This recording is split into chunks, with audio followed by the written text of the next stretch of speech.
I know that You can do whatever you want.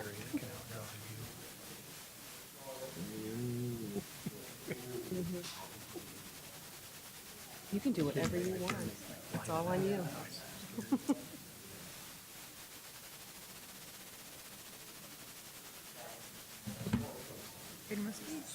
Right, ready?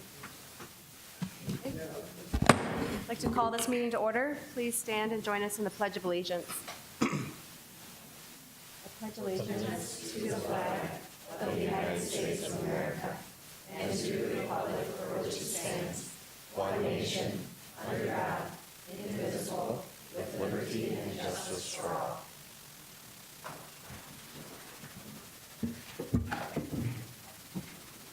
Okay, can I get an, quiet, can't. May I get an approval of the minutes of the meeting held on September 11th, please? So move. Second. Any discussion? All right, all those in favor signify by saying aye.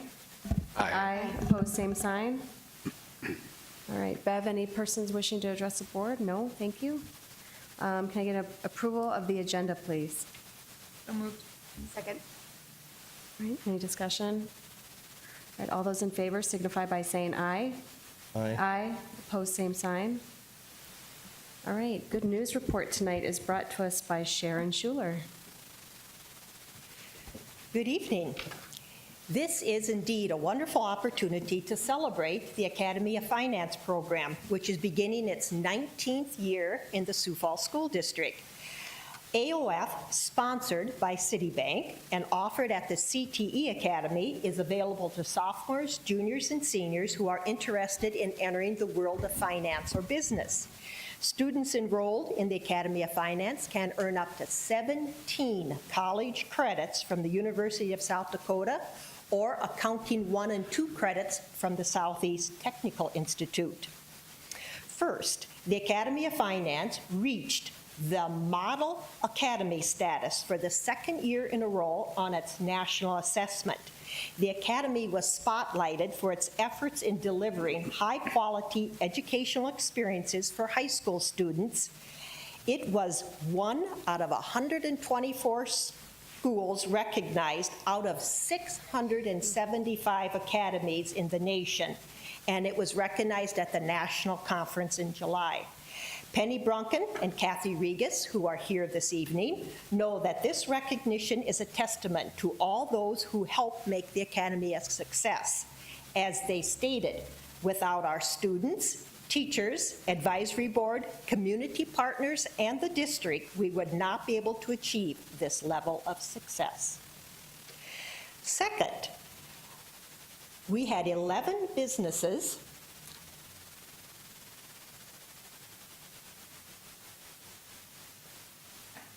who sponsored an Academy of Finance intern for the summer of 2017. They completed 200 hours of an internship and received both high school and college credit. I would like to introduce the students who are here this evening. We have 3 students who are on their way. First of all, Andrew Teedy from DocuTep. He went to the CTE Academy instead of IPC. John Wilhelmsen, who was at First Mirror Bank, is at Baltic. He was up for homecoming royalty this evening. Drake Gertis was at Gage Brothers. He is at football practice this evening.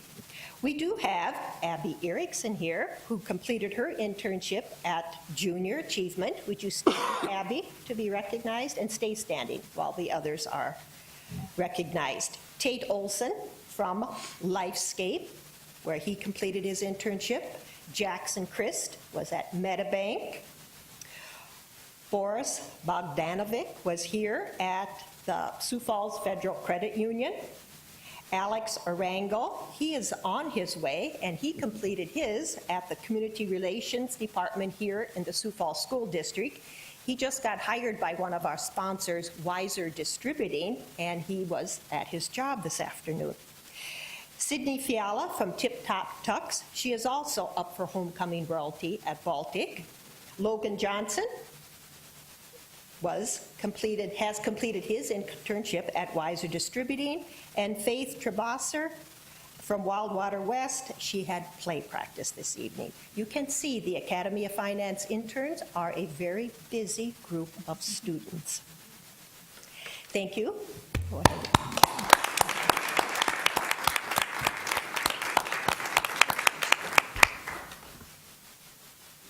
Ben Schumacher created a video, a 5-minute video from the sponsors that we would like to share with you this evening. Enrollment in the Academy of Finance was key in just really allowing him to be successful. And then we even moved him from refunds to accounting and then back to refunds, and there was no hiccups there. And so that's really, really cool. We had him do some financial things. He did the end of the month credit card reconciliation and the trust and agency reconciliation, the monthly. We tried to give him as much financial stuff as possible, but a lot of that doesn't happen day to day. So he did a lot of the creative projects with the catalog that we're working on, the catalog that's coming up, helped enter a lot of those classes into our software system so they're ready for the fall catalog. He makes deposits, withdrawals, cashes checks. He's done cash advances, money orders, cashier's checks, basically anything that a teller does. He balances his own drawer at the end of the day. He'll run his checks and scan those in. He talks with the members. I've been a part of hosting the Academy of Finance students for about 2 years, and each time they've all come in and they catch on so fast. I mean, it's just within a week they're doing their own transactions, and you don't always see that.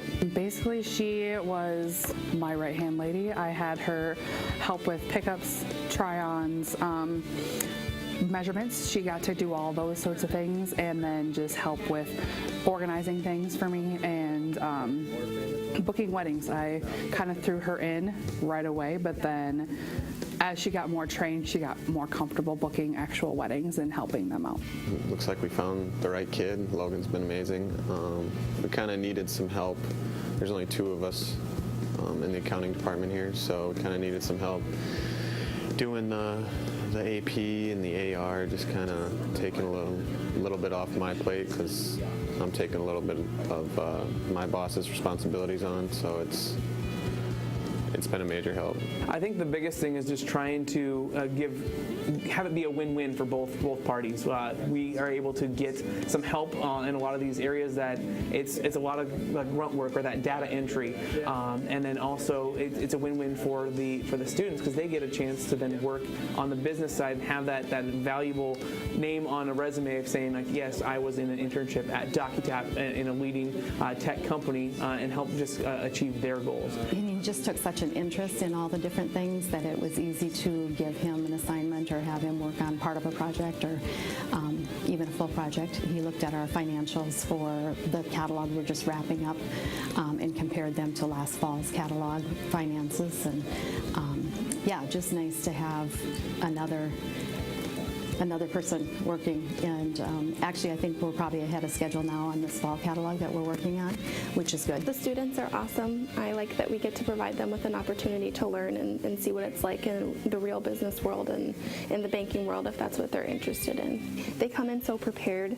so it's nice to provide them that opportunity to, come in and learn, even though, they're up to par with the people that come in just to help over the summer, which is cool. It's a great help for the summer because this is our busiest time. We need as much help as we possibly can get. And just, it's a great learning opportunity for me as a trainer as well as the trainee. It helped me hone my training skills too and helped me manage my time. We intend to hire Logan on after this, so hopefully he can work during the school year. I know he's going to have a busy schedule, but yeah, we hope it's not just a summer thing. We're going to need help in the winter too. Well, first of all, he's extremely respectful. He does everything that we ask him to do. He never complains. He's always here on time. But also he's very intelligent. He understands kind of what we're doing. When I was that age, I had no idea what accounting was. He's actually entering like all of our accounts payable now. So he's taking our inventory that we receive in and basically matches it to the invoice, creates it as a bill, and then sets it up for payment. So, that's a pretty fast-paced process because we got so much coming in and so much going out. We would love to continue doing this, and I think there's even more ways that we can expand and really offer even more opportunities for students that want to learn what it is about getting that firsthand experience of the business world, and specifically tech business, and how we can help achieve their goals and help get them to where they want to be. I would say that it's a great opportunity to help the student out. It benefits your organization, and it's a lot of fun.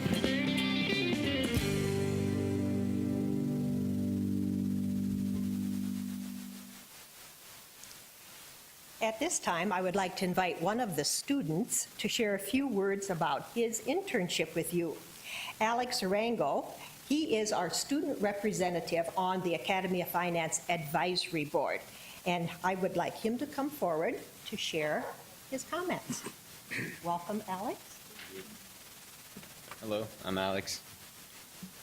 I took the internship here at Community Relations and Community Education, and I'll tell you something. It's something that I did not expect. I was expecting something along the lines of all work and no fun.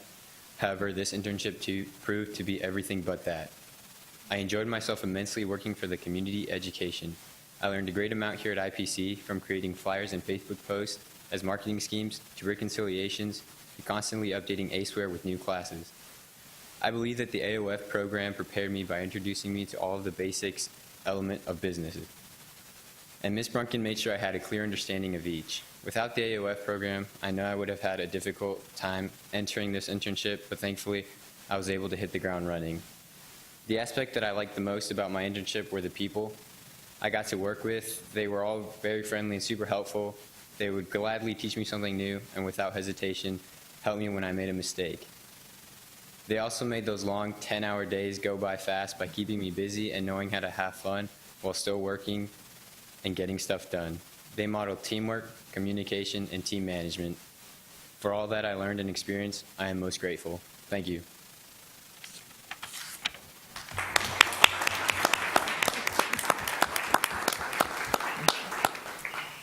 And the last piece of good news with the Academy of Finance program is to share with you that we were notified about 2 weeks ago that we've been chosen to receive a grant in order to participate in year 4 of the National Academy Foundation's Lenovo Scholar Network. The Lenovo Scholar Network is designed to provide high school students with an intense application app development program to enable the next generation of developers and entrepreneurs. Through this effort, NAF developed materials in conjunction with MIT, who will be providing technical assistance and support to Penny. Penny will receive training for this mobile app development, along with a set of individual tablets for her students to develop apps as their business project. Then in April of next year, an online competition for students will be held to share their work, and using tailored metrics, winners will be chosen to share their projects at the national conference. It is indeed an exciting time to be a part of the Academy of Finance program. Thank you, Sharon. It's not just numbers, is it? No. Well, congratulations to all of you for completing the program, and good luck to you next year, this year, since we've already started. And Sharon, just really good news hearing the accolades that we've received, and then the grant opportunities for next year. It's going to be exciting. Can't wait to see those app submissions.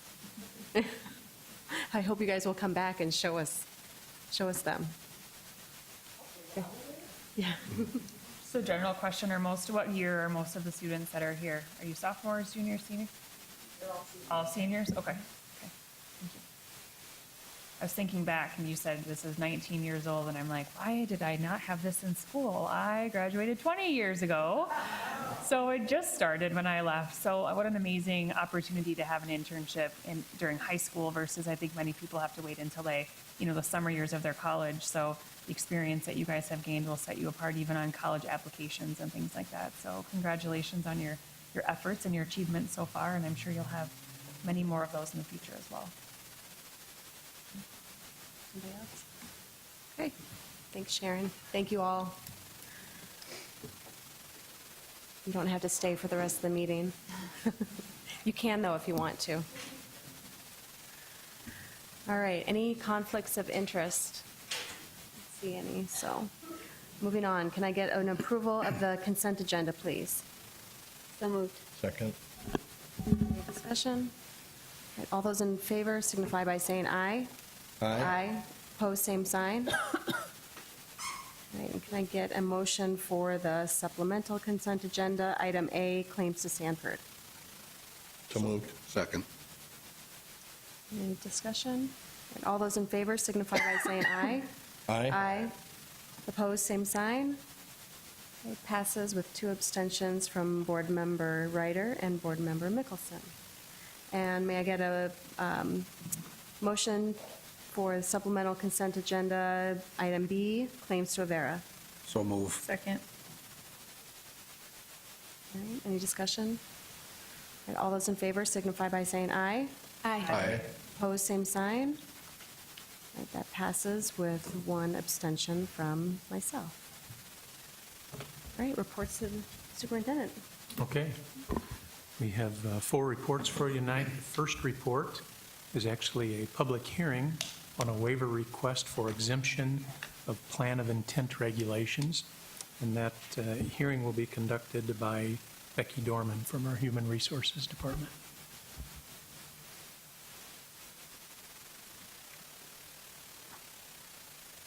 Thank you. This evening, I'm coming forward to request that the Sioux Falls School District apply for Plan of Assistance waivers from South Dakota Administrative Rule 2443-0208. A plan of assistance has to be on file for teachers that are not fully certified in the areas in which they are teaching. These plans of assistance can be for up to 2 years.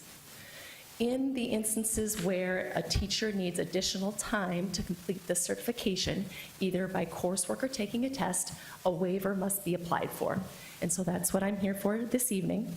We have 5 waivers that we are requesting for this upcoming school year in the areas of special education, career and technical education, Spanish immersion, music, and gifted education. These teachers will receive mentoring and support from their fully certified job-alike counterparts and instructional coaches. Please acknowledge, I should first ask, are there any questions? I do have one. I was out looking at Twitter or something today, and I saw a comment on there that said this is just a way for the school district to break a rule, and I don't think that's what we're doing. This is a waiver that the state allows us so that our teachers can, they're working full-time plus. It's a way for them to become fully certified while they're working full-time for us, teaching students. And it's not a breaking of the rule. It's taking advantage of a waiver that the state allows us to take. Is that right? That is correct. Okay, thanks. And typically in areas where it's hard for us or difficult for us to find positions to fill, correct? That is correct as well, yes. Okay, Good questions. thanks. If there are no other questions, I ask the school board to please acknowledge the public hearing and authorize administration to proceed with the applications for waivers from administrative rules. Thanks, Becky. You're welcome. So at this time, we're entering into the public portion of this hearing. So we will stand by for comments.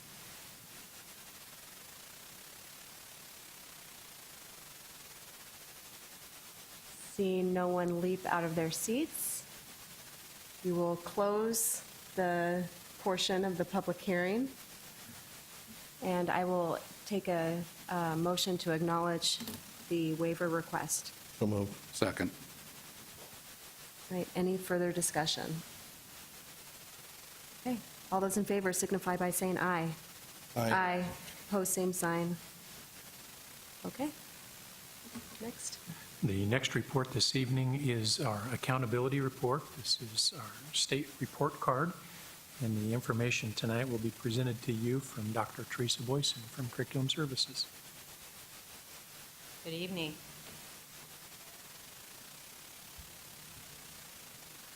Well, I have some good news. We received our state report card last week, and we have some highlights here that we'd like to inform you about, but also some changes that were on the state report card as that was issued this year, and we'll work through those as we go. First of all, overall, the Sioux Falls School District performed very well on our state report card in regards to our performance index and our accountability. Our graduation rates increased, and that was a nice increase, a full 3 percentage points to 83.85%, with the district completion rate at 87.5. So nice growth there on that graduation rate. And we also had significant improvement by reducing the graduation gap between the economically disadvantaged students and those without those disadvantages. And that gap was reduced 6 percentage points from 26.17 to 20.23. So each subgroup showed significant growth, and I'll show you a slide on that later. So that was a nice growth in all areas for all students across the district. Our ELA proficiency for the district was 52.36%, which was flat as compared to the state at 52.7%. And the district third grade reading scores continue to lag slightly behind the state average. However, the growth rate in reading was higher than the state average in both overall and the lowest quartile. And that lowest quartile is a new measure by the state, and I'll show you how that's calculated also. Math proficiency, the level increased nearly 2 percentage points and outpaced the state a full percentage point. And the math growth rate improved versus last year as well, and both overall the lowest quartile and more than 4 percentage points above the state.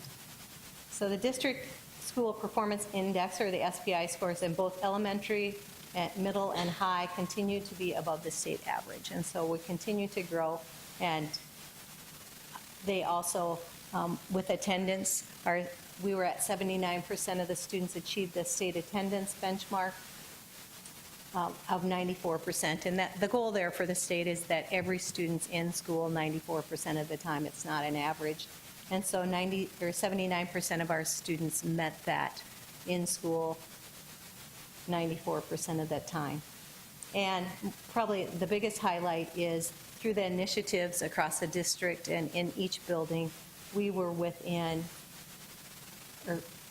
1,274 students, or 7% of our population, was in 1 to 2 days of making that. And so that's, they're going to continue to focus on attendance at each building across the district to see if we can't move that needle a little bit more. It helped with graduation rates, and we know that will continue to grow. So when you think about all those little kids moving up through the grades, we know we're having an impact, a positive impact. So performance, we'll talk about participation. Each building is required to have at least 95% of those students tested. Nice participation rates across the district. For ELA, 99.43% of our students took the test, and same with math, 99.42. ELA and math proficiency, this is where you'll see a change. Before we looked at current year proficiency, and that was the measure for student growth. Now this year they're looking at multi-year proficiency, and so they take an average of 2015, 16, and 17, and that is where we get our student academic proficiency. And the state recognizes that it's maybe a better look at that proficiency level when we combine the 3 years.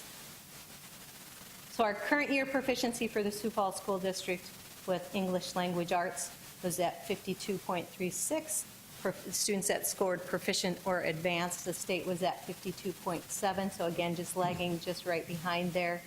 And then in math, Sioux Falls was at 47.55 proficient or advanced, while the state scored at 46.34. And these are students 3 through 8 plus grade 11. And then here's the multi-year proficiency, and that's, again, those 3 years put together. Sioux Falls School District was at 53.51 for the multi-year proficiency in ELA, and the state was at 51.61. Math, Sioux Falls was at 46.15 proficient or advanced, while the state was at 44.3. So now we're going to talk about ELA and math growth, and that is a new measure, that math, or the growth measure, and the growth measure comes from that bottom quartile. So the students that are at the bottom 25% in your building, no matter where you're at, because the state recognizes that every building has the bottom 25%. So instead of just moving those top kids or those gap groups, we're looking at that bottom 25% and continuing to make that growth. And that's a harder measure, that's a harder needle to move. And so it really gets to looking at where each student is at and really individualizing their needs and helping them move. So this is a new measure. So on the growth for ELA and math, Sioux Falls School District for ELA, we're at 57.92 of our students scored above their peers. And at the state, it was at 55.69. So again, outpacing the state on that. For math, 57.31 at or above their peers, and for math for the state was 52.81. Attendance, through those efforts, continuing to move the needle, we're at 78.9% of our students were here 94% of the time. So again, we're continuing with those efforts on attendance. Graduation rate, great strides here from the high schools and helping support that measure. Our cohort graduation rate was 83.85, so we're up 3.3%. So nice growth on that graduation. Again, knowing each student and helping each student get there. And the South Dakota cohort graduation rate was 83.73. So they were down slightly. The completion rate, Sioux Falls School District, 87.5, so we're up 0.75%, and the state was at 91.3. College readiness for math and ELA. Again, those are measured by one of 3 ways: Smarter Balance scores, or their ACT, they have to make the cut score for that, or through the subtest AccuPlacer, which is a student choice. Sioux Falls School District ELA readiness, we're at 70.95. State of South Dakota, 70.37. And for math, Sioux Falls School District, 56.83, while this state was at 55.4. SPI, how is that calculated? And this is where some of those calculations come in just a little bit differently. These are the rankings that schools, they earn their SPI points, and then they're given a status. The status was given in the 2014 school year and has not been reclassified unless you were a focus or a priority school and you changed that classification. And then that was changed. We did have the good news that Laura B. Anderson did move from a focus school to a progressing school. So that was a good news for them and for the school district. Again, getting to know each student and moving that needle. Here are the classifications and the status for the schools. And again, those haven't changed unless they move. So K-8, the SPI calculation matrix, we get 40% for our student achievement, and that is our student achievement for all students. And then attendance, we get 20 points. And the academic growth, that's again where we talked about that lowest quartile, so moving the needle on those students, and that's the 40 points. And that totals up to 100 points, and based on the number of points you get, that's where you rank in that status. High school calculation, they have the student achievement for math and ELA for 40 points. They get the high school completion rate, so their graduation, Rates are calculated in there for 30 points, and then college and career readiness for 30 points. So how do we move the needle? So if you look at our strategic plan and how all of these things, that state report card feeds into that, graduation rates will increase by 5 percentage points. So our goal is that we'll hit 85.55. So we're trending upwards on that with 83.85% of our students making that goal. And the district completion rate will be at the 94%. Again, trending upwards, we reached 87.5. And the 4-year cohort with the gap and the non-gap students, so our goal was to decrease that by 5 percentage points. We decreased it by 6 percentage points. And so we've achieved that goal, and we'll continue to decrease that gap every year. That's the goal there. And those subgroups, and we'll show you that because they did. And here are the subgroups. If you can see that in every subgroup, we decrease the gap. And there again, that's not an easy task to do. And so lots of hard work on each school to get those gaps to decrease and making sure we're meeting the needs of those students. Dr. Boyson, just for effect, I think this is compelling. I think we should go through that.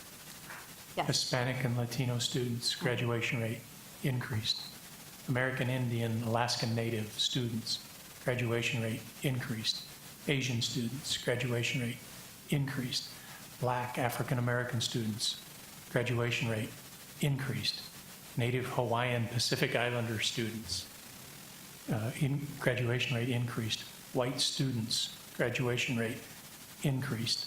Multiracial students, graduation rate increased. Students with disabilities, graduation rate increased. ELL, graduation rate increased. Economically disadvantaged students, graduation rate increased. Every group identified there, Yes. graduation rate increased. There were amazing things happening last year to make sure that happened across every subgroup. And I know that took a while, and I did that for effect, but I just think that's incredibly important. And all of our teachers, all of our staff should be commended that our high school folks really worked their tails off to accomplish what they did.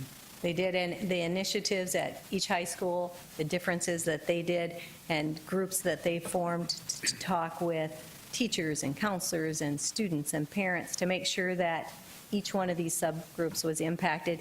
And I believe we calculated 53 students walked across the stage with a diploma that 57. Oh, sorry, 57. 57. So that is good news. So when you think about that, 57 more students have opportunities that they wouldn't have because they achieved that diploma, and that was good news from all of those buildings and all of the staff that work with that, and the parents and the families and the community. Thank you. And then some other external, the third grade reading scores, again, flat on that, but we're continuing to look at things that we can do, and we recognize all the hard work that goes into that at each one of those buildings. And so, again, just looking at each student, what we can do to help support them. And then by 2020, the number of KA students who did not attend school, so our attendance marker, again, pretty flat there, but again, we're not giving up on that. Last year was a real community building push, and we're going to see if we can continue to grow that number for attendance. And ELA achievement by grade, when we look at that, if you look back to 2015 and the score that we achieved in 2015, we've had 2 years growth in grades 4 and 5, meaning they've stayed at that 2015 marker or moved it up. And we've remained at the middle school level in all areas. We've maintained above the state. And so again, continuing to move that needle. And if we look at the same chart for math, 2 years growth in all grades, 3 through 8. And so when you look at the Sioux Falls School District report card, The graduation rates increased more than 3 full percentage points. ELA proficiency remained flat as compared to the state. However, the district math proficiency levels increased nearly 2 percentage points and outpaced the state by nearly a full percentage point. The district growth rate in ELA and math was higher than the state average, both overall and in the lowest quartile. Attendance continues to be an area of focus, and the 2016-17 accountability report data will be linked also to the strategic plan as reported to the school board on September 11th. And with that, I just celebrate the good news that's happening in all our buildings for all our students, and we'll continue to grow that. Questions? Well, I just have more of a comment. I'm new to the board, so I can't take any credit for all this success, so I'm going to brag even some more. In doing some research when I was running for school board, one student who graduates high school is probably $500,000 less for his or her lifetime to our community and other expenses to our community. So you take that times the 57 students, that's a huge number for our city and our county services. Plus, it's $1 million over that student's lifetime. They're going to earn more through their work. So congratulations to all of you guys, and thank you for all your hard work, because that is just a great number for our community to hear. That's a celebration for the community. Thank you. As a follow-up to that, I actually did some research, and I found can't speak. Because you read through all that data. Want a Diet Coke?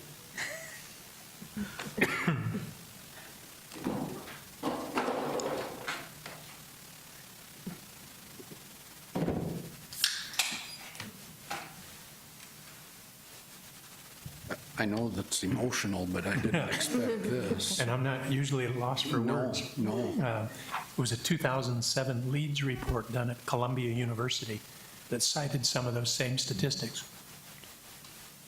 And they talked about the financial pieces of that being twofold. One, to the student, because of the opportunities they now have, whether that's through technical or community college or college or university, or just the fact that they have a high school diploma versus no high school diploma. Their own personal earning power and opportunities is greatly increased. And the decrease in cost to the public, whether it be through welfare programs or incarceration or other items that come the way of those without a high school diploma. So you're exactly right, Cynthia. The financial piece to this, I don't think can be overstated. If parents wanted to go online and see how their student's school did, is the information available, or how could they get to that? It is. Good question. They can go to the Department of Ed, South Dakota DOE, and it's right there in the school report cards, and they'll click on their link. And it also will be linked to their school's web page, so that way they can see that on their own school's report card. Thank you. Yes. Any other questions?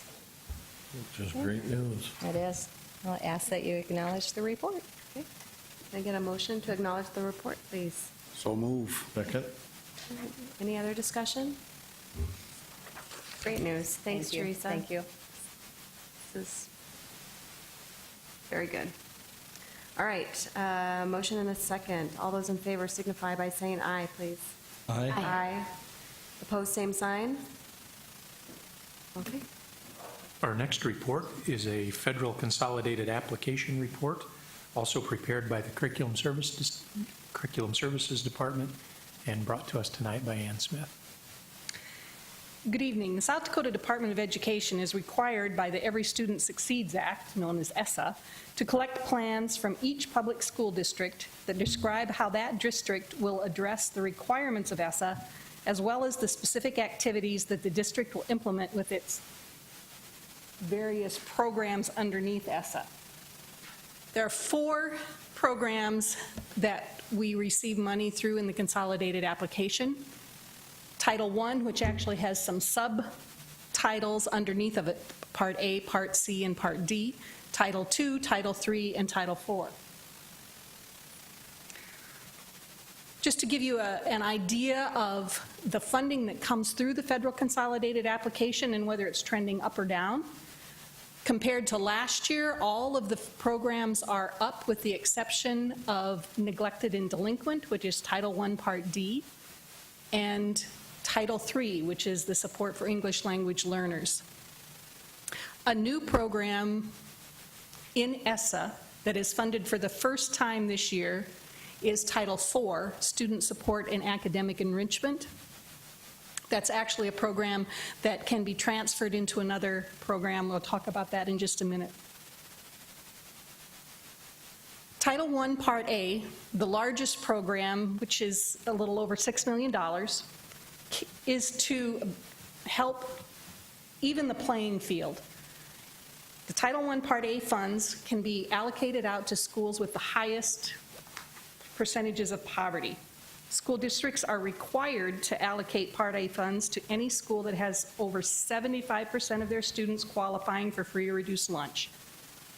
In addition, districts may then choose to allocate Part A funds to any school that has a minimum of 40% students qualifying for free or reduced lunch. Doesn't matter how many schools we allocate funds to, we still get the same amount from the state. So the more schools we give funding to, the less there is for each individual school. So the schools that we have identified to receive Title I, Part A are listed there. There are 11 schools, including the elementary and middle school immersion centers. They're all elementary schools because we have decided to focus our federal funding on early intervention. Looking specifically at some of the things that we do with our Title I Part A funds, you'll see it funds early childhood, 285 early childhood slots. We also do class size reduction at the primary level, kindergarten and first grade, and then also in our immersion centers. We also have various behavior supports and training for teachers, social workers, the summer climb program, and several other programs. Title I Part C is specifically funding those students who are the children of migratory workers. These are people who have moved to Sioux Falls seeking employment at a qualifying job, an agricultural job. You might think, well, Sioux Falls is not exactly one of our agricultural communities, but working on the line at Smithfield would qualify, and actually we have several families that drive over to Worthington and work at Swift. That's also a qualifying job. So their children then qualify as migratory students. We use our migratory funds to help pay for school home liaisons. We have a parent university program so that those parents can come to Hawthorne Elementary or any of our other Title I, some of our other Title I schools, and attend some classes that help them with technology and things like that. We also have 34 preschool slots, and those would be slots that have to specifically go to migratory students. We also fund some professional development. Title I Part D funds programs for those students who have come into contact with the juvenile justice system or have been placed in a residential facility by the Department of Social Services. It's primarily funding staff, a reading teacher at Summit Oaks and VOA, a math teacher at the Minnehaha Juvenile Detention Center, a transition coordinator who tries to keep track of these kids are going from school to school, in and out of the facilities. And then also at all of our high schools, we have success coordinators who are doing check and connect with these kids to make sure that we're staying on top of them when they get back into our schools. Title II Part A is primarily professional development, ensuring excellent teaching and learning. We use it to fund our elementary instructional coaches, Boys Town training, the building level professional development plans for the schools that are non-Title I schools. The Title I schools get their professional development money through Title I. And this year we are using that money to help fund the computer science immersion project that's starting in our 3 elementary schools. Title IIA also has a requirement that we provide equitable funding to private schools, as does Title I. Both of those titles, we have to be sure that all of the private schools have been consulted with, and that we've given them the opportunity for equitable funding. Title III is support for English language learners. These monies can be used to improve your Title III program. It cannot be used to fund your core program to educate English language learners, because that is a civil right that they all have, and so it's required that we use our own general fund dollars for that. So to supplement our English language learner support, we have education assistants that help out at the middle school and high school. And we provide training for all of our new teachers in SIOP, which stands for Structured Instruction Observation Protocol, which makes no sense. That's why we just call it SIOP. And then we also fund tuition and supplies for teachers who want to get their English as a new language endorsement. And again, I mentioned that Title IV is a new funding program. It's transferable into Title I or Title IIA. We've chosen to transfer it into Title IIA so that we can use it to support that computer science immersion project. And that is the a summary of the federal consolidated application, which will be submitted on September 30th, which is later this year than typical, because with the changes in ESSA, the Department of Education didn't release the application until the middle of August. So we're fortunately, they will approve things effective July 1st, so we didn't have to delay starting on it. We just have to make sure that whatever we say we're doing fits within the funding guidelines. With that, I would ask that you would acknowledge the report on the consolidated application, and I do stand by for questions. Thanks, Ann. Any questions? A lot of things to keep track of. A lot of things going on in our schools, good programs, good things that we can use that funding for. So again, like we've talked about tonight, trying to hit every single student where they're at and meet them where they're at and give them some challenges and give them the support that they need. And a lot of these programs come from these different funds that we're getting. So nice job. The trend of the two areas that were reduced this year, is that going to continue to probably go down, or was that? The Title I Part D has been going down for the last 2 or 3 years, so I actually would hope that it would start to level out now, because it's getting about as far down as I'd like to see it.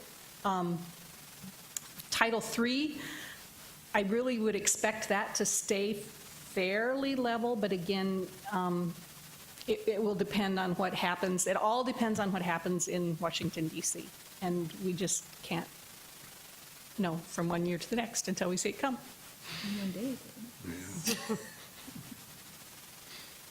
Every day is different, right? Mm-hmm. All right.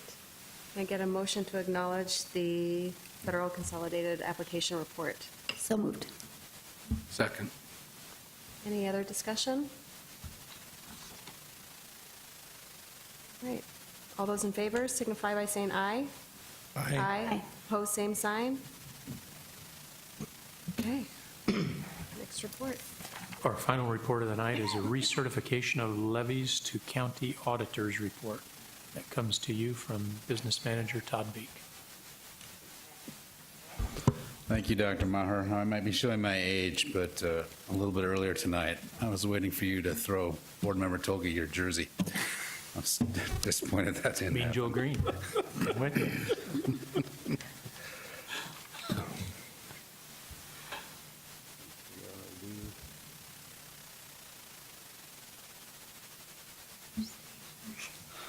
So state law calls for school boards to lock in their levies by the end of September. So often we take this meeting, the second regular meeting in September, to set our levies based on how the actual valuations come in.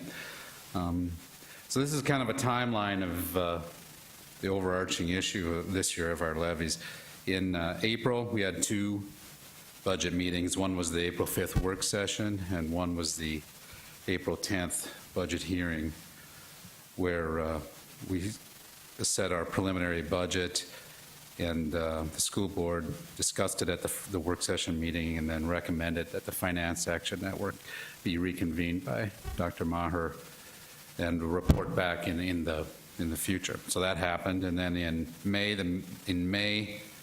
the Finance Action Network, or the FAN, met, and then in June, they came back to the board with a recommendation, and it was one of it was continuing. They recommended a target of an 8.5% fund balance to cash flow the district, at least as you look out into the future, so that if you're looking 5 years out, your fund balance isn't at 8.5 and declining rapidly, that it's, if it dipped below or if it's at it, it's leveled off. So where you're at a comfortable 8.5%, plus or minus 0.5%. And they also recommended, based on that, an additional $5 million opt-out for a 10-year period, and the board passed that night. So that was passed, $5 million for 10 years, and they also stated, the board stated that the district shall not use any more of the opt-out than absolutely necessary, based on how the budget works out. So in July, when we approved the budget, we said, well, we'll see how the levies come in, and we'll see how we come in at the end of the year. And so tonight, we're here to make this recommendation. So the recommendation is that we certify the levies and use $1.6 million of the additional $5 million opt-out to fund the difference between state aid received and the increase in employee salaries. So what that was, and that was a discussion that went all the way back into April, is that we've made great grounds. We talked about that when in August, when we went over how we came in on the teacher salaries, and that we don't want to fall backwards over time, and that happened over a 15-year period that we fell backwards. So we were funded at 0.3% this year, and all their agreements called for, when we're at 0.3%, that we give a 1.75% increase. So the difference in that is about is a little less, but round up, it's $1.6 million, and that's what we are recommending. That will cost the homeowner 10 cents per $1,000 of valuation.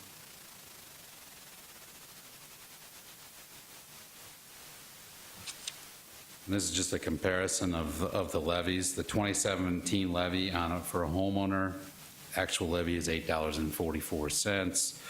We're projecting the 2018 levy to be $8.26, and that would include this additional $1.6 million.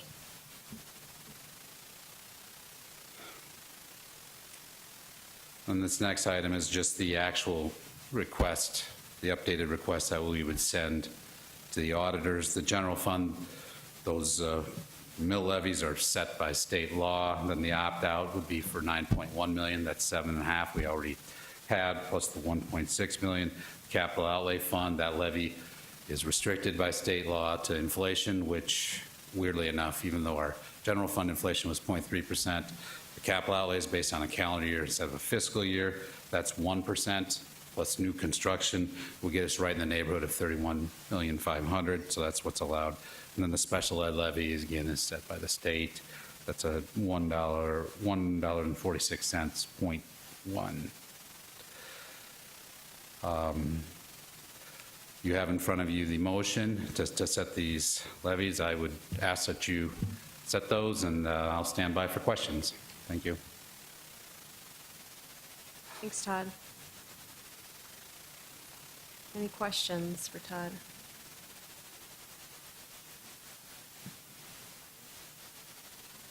Can I get a motion to recertify the levies? So move. Second. Okay, any discussion? Well, Go ahead. I think we're, as we said back when we asked for the $5 million, that we would be good stewards and, of tax dollar money or tax dollars, and I think that we've proven that with this. We could have asked for more, or I guess Todd could have asked for more. So I think that's showing that we are doing our best to be good stewards. And I agree. I've been on the budget committee for 3 years, 4 years, and we being Todd and the team work so hard to make sure that we are prudent stewards of the public's dollars. And by asking for that opt-out, we are making every effort to be the prudent stewards that we've promised to be. We have a growing school district. We've seen the results of the efforts that our employees, every single employee, teachers, and everyone else in the district, their efforts are paying off. We still have challenges. We know that we have a changing demographic in our school district. We have to be able to meet those challenges, and part of being able to meet those challenges means we have to have dollars to be able to do that. And I think this is very conservative, and I just think it is the right thing to do. I'd like to thank Todd and everyone. When I had questions and when we asked, what's the least amount we can take and still be running an operation where we, going forward, and you spoke with the financial network as well, to provide so that we are level going forward, especially when we're looking at our facilities. And this is something, nobody likes to increase our taxes, but if you actually look at where, with the reduction under the state law, you're still going to get a little reduction, not as much as it would have without the opt-out, obviously, but there is one. Second, going forward, we are going to be in the right place when we look at our facility study going forward, so that we are good stewards to the community, so that we can get the right bond amounts and so forth, so we can continue to keep our school district at the playing field that we are. And we have an excellent school district. We want to continue to provide great services to our community, because that is our job. We promised to take no more than we needed, and the 1.6 brings us up to the 1.75%. I think we're being as responsible as we had promised we would be. I think it's a good move. Okay, all right. Thanks, Todd. We have a motion and a second. All those in favor signify by saying aye. Aye. Aye. Aye. Opposed, same sign. Okay. And we are moving on to policies, which I am going to take.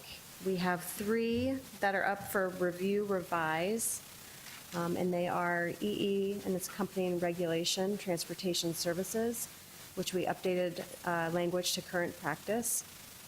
We have EEBB, use of private vehicles on school businesses, also updated language to current practice, and EGA, communication services, and also updated language to current practice. So for those that are maybe not as familiar with our policy review, but we do,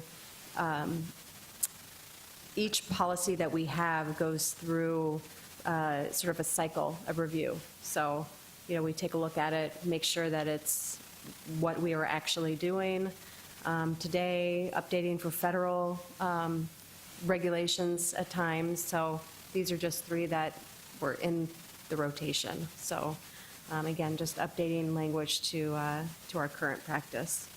So I would move to approve, or I would take a motion to approve the review revision of those 3 policies. So moved. Second.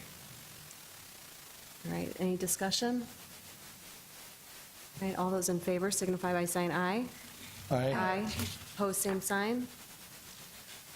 All right, and then the next one, we've got a first reading.